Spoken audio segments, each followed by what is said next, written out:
যাক, তাহলে তো ভালো হলো। একটু আগে তোমার কাজ চলে গেল, আর এখন তুমি কাজ পেয়ে গেলে। তাহলে কালকে সকালের থেকে কাজে চলে আসেন। আচ্ছা ঠিক আছে ভাই, তাহলে আমি এখন আসি, কালকে সময় মতন চলে আসবা না।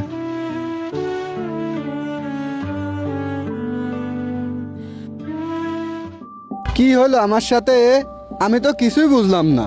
সকালবেলা আমার চাকরি চলে গেল, আবার মহাজন আমার অতিরিক্ত 20,000 টাকা দিল, আবার চাকরি জাতি না জাতি 2,000 টাকা বেশি বেতনে চাকরি পেয়ে গেলাম।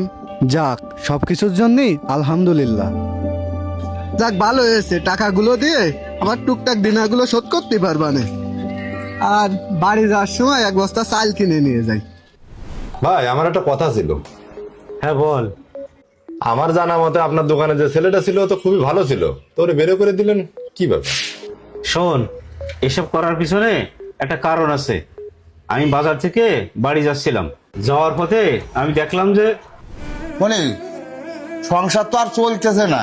তা তুই তোর মহাজনের একটু কয়ে তাদের কয়টা টাকা পয়সা নিতে পারিস কিনা, বাজার করার দরকার। আব্বা, আমার মহাজনের ব্যবসা ভালো মতন চলতেছে না, এই জন্য টাকা চাতেও আমি লজ্জা পাচ্ছি।